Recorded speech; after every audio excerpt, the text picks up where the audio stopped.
Do you want to sound more professional in English? Have you ever wondered why some sentences focus on the action while others focus on the doer? Understanding the difference between active and passive voice can help you improve your writing and speaking skills. Welcome to Learn English with AI, where learning English is easy and fun. Today, we are diving deep into one of the most important grammar topics, active and passive voice. By the end of this lesson, you'll know how to use both effectively, and you'll even get to test yourself with a fun quiz at the end. So stay with me. Every sentence in English has a subject, a verb, and an object. The way we arrange these elements changes whether the sentence is in the active or passive voice. In active voice, the subject performs the action. In passive voice, the focus shifts to the object, and the doer of the action may be left out or mentioned later in the sentence. Let's look at an example. In the active voice, we say, "The chef cooked a delicious meal."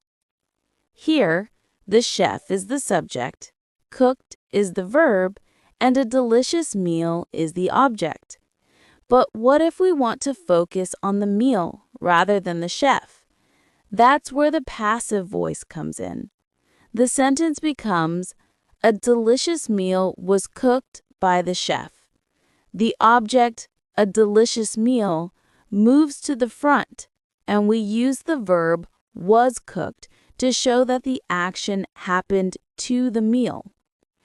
Active voice is generally more direct, strong, and engaging.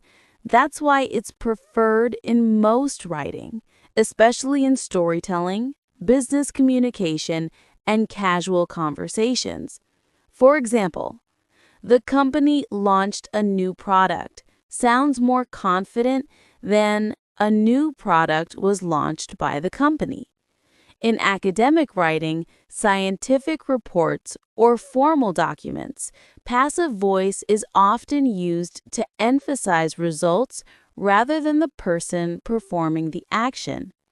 For instance, "The experiment was conducted in a controlled environment" sounds more formal than "scientists conducted the experiment in a controlled environment."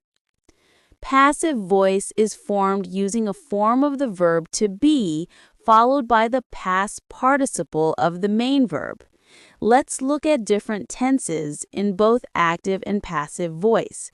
In present simple, "the teacher explains the lesson" becomes "the lesson is explained by the teacher."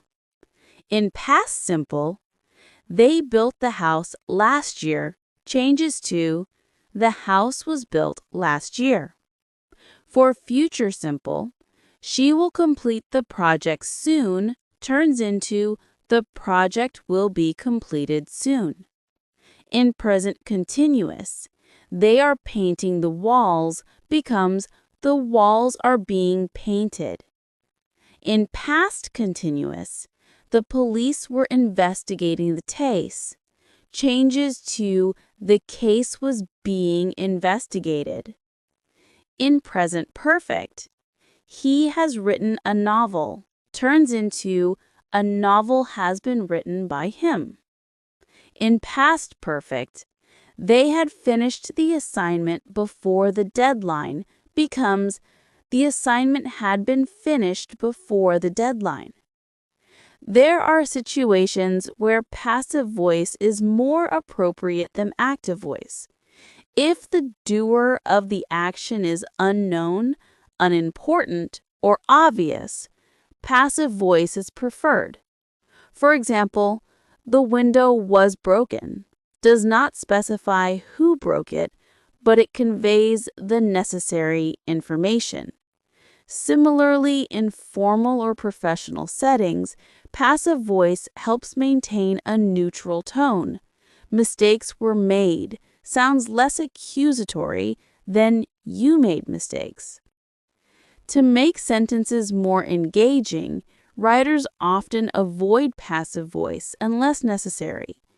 Instead of saying, "A mistake was made by the student," we can simply say, "The student made a mistake." This makes communication clearer and more direct. However, passive voice is useful when we want to be diplomatic, scientific, or emphasize the action rather than the subject. Let's put your knowledge to the test. Try answering these questions in the comments. Convert this active sentence into passive. The manager approved the new policy. Which sentence is in passive voice? A.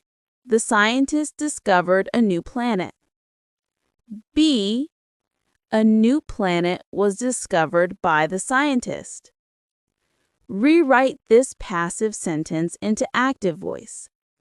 The invitations were sent by the event organizers. Comment your answers below, and I'll reply to let you know if you got them right. Congratulations! Now you know how to use active and passive voice effectively. Keep practicing and soon you'll be able to switch between them with ease. If you found this lesson helpful, don't forget to like, subscribe to the Grammar Doctor, and hit the bell icon so you never miss a lesson. Keep learning, keep growing, and see you in the next video. To dive deeper, practice rewriting more sentences in both active and passive voice.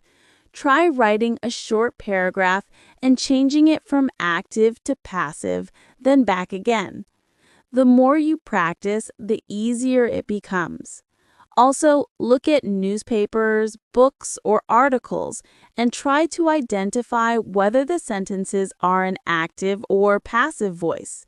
This will help you become more aware of how both voices are used in real-life contexts. Remember, active voice is preferred in most situations, but knowing when to use passive voice effectively can enhance your writing and speaking skills. Keep experimenting with different sentence structures, and soon using both voices will feel natural and effortless. Happy learning!